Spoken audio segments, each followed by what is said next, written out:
The arrogant businessman who refused to sell water. Little did he know the man he rejected was the president. I don't sell to people like you. It was noon in Ouagadougou, the sun scorching hot like fire. There was no breeze.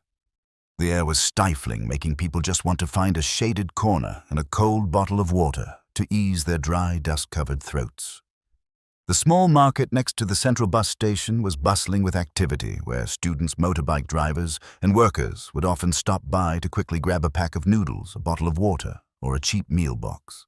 Among the cramped stalls, one stood out, large with a new corrugated iron roof brightly painted with the sign, "Soft Drinks." Clean, cool, branded. The stall owner was Salif, a man in his 40s, stocky with a round belly, his white shirt always open at the top to reveal a thick gold chain. He was famous for saying what he does, and often showed a condescending attitude toward those he didn't like. Around 11:30 a.m. that day, as Salif was ringing up a customer in a fancy car, a figure silently approached. A tall, thin man, dark-skinned, wearing a faded t-shirt, old gray pants with worn knees and a cap full of holes. His shoulders carried a faded canvas backpack. He didn't speak, just stood waiting. Salif glanced up, gave him a quick look, then ignored him, continuing to chat and laugh with his customer. The man stood still. Finally, when the previous customer left, he walked up, pulled a few crumpled bills from his pocket, just enough to buy a small bottle of water. "Can I get a cold bottle of water?" His voice was low, hoarse, but not weak. Salif looked him over from head to toe, his gaze filled with disdain. "I don't sell to people like you. Go somewhere else." The man stood still, unreactive. Salif frowned, stepped away from the counter, and pointed directly at him. "I told you, didn't I? Go somewhere else. This place serves respectable people, not those who come in with a few crumpled bills." A few people in the market began to look over. A young man sneered Salif's chasing another customer away. "But yeah, look at him like a beggar on the sidewalk who would want to sell to him." The man turned and walked away. Still, he didn't say a word. He quietly put the money back in his pocket, adjusted his backpack, and left the stall. Not far from there, under the shade of a large baobab tree, a little girl was sitting selling candy. She saw everything. She walked over holding a bottle of water she had bought earlier to save for the afternoon. "Sir, if you need, I have a bottle of water." The man turned to look at her. "I can pay for it." "No need." The little girl smiled lightly. "I have 2 bottles. This one's for later. But I think you need it more." The man took it, bowing his head in thanks. He pulled out a crumpled bill to return, but the girl shook her head and ran back to her spot, as if nothing had happened. He watched her walk away. After a long moment, he finally opened the bottle and took a sip. He glanced back at Salif's stall, the man boasting loudly about chasing out those unworthy. No one knew. The man who had been rejected was not a passerby, not a vagabond. He was Ibrahim Traoré, the president of Burkina Faso, who had just disguised himself to secretly survey the lives of the people in one of the most negatively depicted areas of the capital. A few hours later, Salif was counting his money, still rambling on about customers, when a loud horn honked. Everyone turned toward the main road. A convoy of armored vehicles, government cars, and media vehicles suddenly pulled up. Traffic police set up roadblocks, and people on the street scrambled. Salif froze. "What's this? Is a leader coming?" A person rushed in, breathless. "I heard." The president came unexpectedly to survey this area. No prior notice, Salif held his breath. Then, the first person to step out of the black car at the front of the convoy was the man he had just kicked out. He wasn't in uniform. He was still wearing the same t-shirt, still carrying the same backpack, but his eyes silenced the entire market. A security officer stepped forward and handed him the microphone. Ibrahim Traoré didn't look at Salif. He looked towards the stall. Then he turned towards the little girl selling candy. still sitting quietly under the baobab tree, tightly holding the empty bottle. He raised the microphone. "Today, I'm not here to give a speech. I'm here to listen and to remember that human dignity isn't in the clothes, not in the shoes, and not in the money someone counts at the counter." The entire market went silent. Salif's hands trembled. He couldn't stand straight. Traore looked at the little girl and waved her over. She stepped forward, trembling, her eyes wide open. Traore knelt down and handed her a small bag. Inside was a scholarship card, a commitment letter for long-term care and educational support from the government. He whispered, "Because of people like you, this country still has hope." Behind him, Salif slumped down, gripping the cold drink counter, mumbling, "It can't be him. Is he really the president?" Between the storm and the forgotten one. That evening, a video accidentally recorded by a student using a cheap phone began circulating on social media in Burkina Faso. In the 47-second clip, Ibrahim Traoré, dressed in old clothes, stood before hundreds of people at the bus station market, calling a little girl up to the podium, handing her a small bag and saying, "Dignity is not in the clothes, but in a heart that knows how to share." That sentence was like a spark. In just 6 hours, the video had over 4 million views and appeared on every news outlet, from local news to major media, such as Al Jazeera, BBC Africa, and France. 24. Online people no longer called him President Traoré. They called him by a new name, the man who was rejected for being poor, and still grateful. On the other side of the story, the name Salif was being talked about endlessly. His picture, frowning while chasing away the poor man, was cut from the store's security camera and spread online with the caption, "This is how he treats his president." How about the other poor people? Salif's store began to be targeted online. 1-star reviews flooded Google Maps. People shared stories, "I was kicked out for wearing torn clothes. He yelled at me just for asking for a discount," and more. The next morning, Salif's stall was as empty as a ghost town. Salif was in turmoil. He called his suppliers, but no one picked up. He went online and apologized, posting a long status, but the comments were turned off after just 15 minutes due to overwhelming criticism. That afternoon, someone came to his stall holding a banner. "This is the place that refused to sell water to the president, and might refuse your dignity too." Salif broke down in tears. He locked the door, sat on the floor of his own stall surrounded by unsold goods, his eyes wide with panic, as if he had lost everything. Meanwhile, the little girl selling candy, named Nafissa, became a national sensation. Her name appeared on the news. People visited her home, a small damp room in the working-class district on the east side of the city where she lived with her mother and 2 younger siblings after her father died of malaria 3 years ago. Nafissa didn't understand why everyone wanted to take pictures with her. She only said one thing I just thought: when someone is thirsty, you should help. Her words were printed on countless posters, shared as a national message, and even became the slogan for a new civic education campaign launched by the Ministry of Education. When someone is thirsty, be the first to lend a hand. But while the entire nation was directing its anger at Salif, Traoré remained silent. No orders for punishment, no public condemnation, no mention of Salif's name in any press conferences. Only once in a cabinet meeting when a minister suggested revoking the business license of the shop owner who insulted the president, he gently asked, "So if that person didn't insult me, but was just another poor, nameless person, would you make the same suggestion?" The entire room fell silent. Traoré looked around. "I don't need the law to punish those who mistreat me. I need the law to protect those who have no voice. If you only see injustice when it happens to someone in power, then you are the ones being unjust." And then, something unexpected happened. 3 days later, Ibrahim Traoré unexpectedly returned to the market. No convoy, no ceremony, just him in simple military attire. This time, Salif was sitting huddled in the stall, eyes dark from exhaustion, looking like someone who had lost their soul. Traore walked in. No security, no media. Salif stood up, stammering. "Sir, please. I know I was wrong.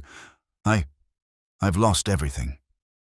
Traore placed a bottle of water on the counter. "I came to buy a bottle of water." Salif trembled. "Sir, you don't need to do this." Traore looked directly into his eyes. "I do need it, because I want you to understand. I'm not here today as someone who has been insulted, but as someone who was once thirsty." He pulled out money and placed it on the counter. Salif shakily accepted the money, tears streaming down his face. "Sir, don't you hate me?" Traore gently shook his head. "I don't have time to hate others. I'm busy teaching this country how to treat each other like human beings." He took the bottle of water and walked away. No condemnation, no accusation, only leaving behind a heavy silence that the whole city would have to think about for a long time. Two paths, a reunion. Since the moment President Traore placed the bottle of water on the counter and walked away in silence, the lives of two people, a little candy seller and a man who once looked down on others, took two completely different directions. But strangely enough, both paths led to the same place, the lesson about humanity. For Nafissa, the little candy seller, life changed dramatically. From a child who used to sit under the baobab tree every afternoon counting the small change just enough to buy notebooks for her younger brother, she became a national symbol of kindness. No one could have imagined that such a simple act, sharing a bottle of water with a stranger, would become the turning point that made her known across the country. But Nafissa didn't let this change her. At the scholarship ceremony at the presidential palace, when asked by national television how she felt, she only said one short sentence: "If I could choose again, I would still do the same even if he wasn't the president." Her words made the whole auditorium stand and applaud. The very next day, Nafissa was enrolled in a national boarding school, a place where children from special circumstances receive comprehensive education directly supported by the president's office. At school, she still carried her old backpack, and in the small compartment was the empty water bottle from that day, silently reminding her: the greatest things start with the smallest acts at the times when no one is watching. As for Salif, the man who once arrogantly kicked out a customer and was then condemned by the entire nation, his life was no longer as loud as before. Since that day, he never reopened his store. At first, because of shame. Later, because no one dared to buy from him anymore. But strangely, in the silence of his downfall, he began to recognize something he had never thought of before. He began going to the market every day not to sell, but to help. But sometimes he carried goods for the elderly. Sometimes he stood in the sun for an old woman selling vegetables. Once he saw a young boy being beaten for accidentally knocking over a banana stall. He stepped in, helped the boy up, and bought all the damaged bananas so no one would lose out. People began to be surprised. A man once known for his arrogance, now quietly picking up plastic bottles, sorting trash, greeting small vendors with both hands. The news reached Ibrahim Traoré not long after. An advisor asked, "Do you want him to return to business?" Traoré shook his head, smiling softly. "I don't care whether he opens his stall again or not. I just need to know that he's opened a door in his heart." Then one day something unexpected happened. A student in Nafissa's class fainted from malnutrition. Her family was very poor, living over 20 kilometers away from the school, both parents unemployed, unable to afford medicine. Nafissa asked the school for permission, then went to the principal and said, "Let me use my extra scholarship money to buy milk and medicine for my friend." The principal said it wasn't necessary, because the school had its own budget.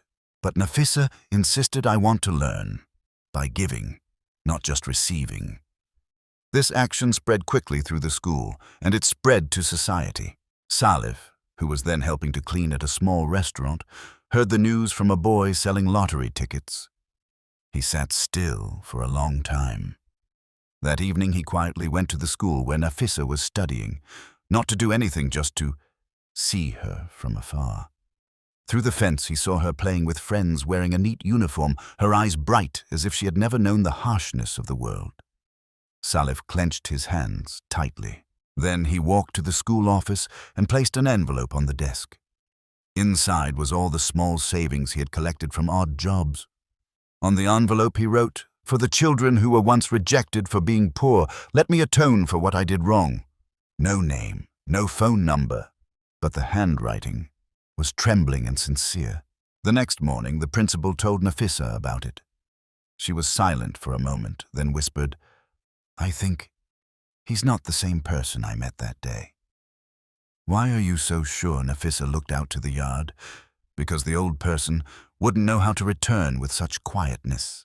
On National Day that year, Ibrahim Traoré organized a special ceremony.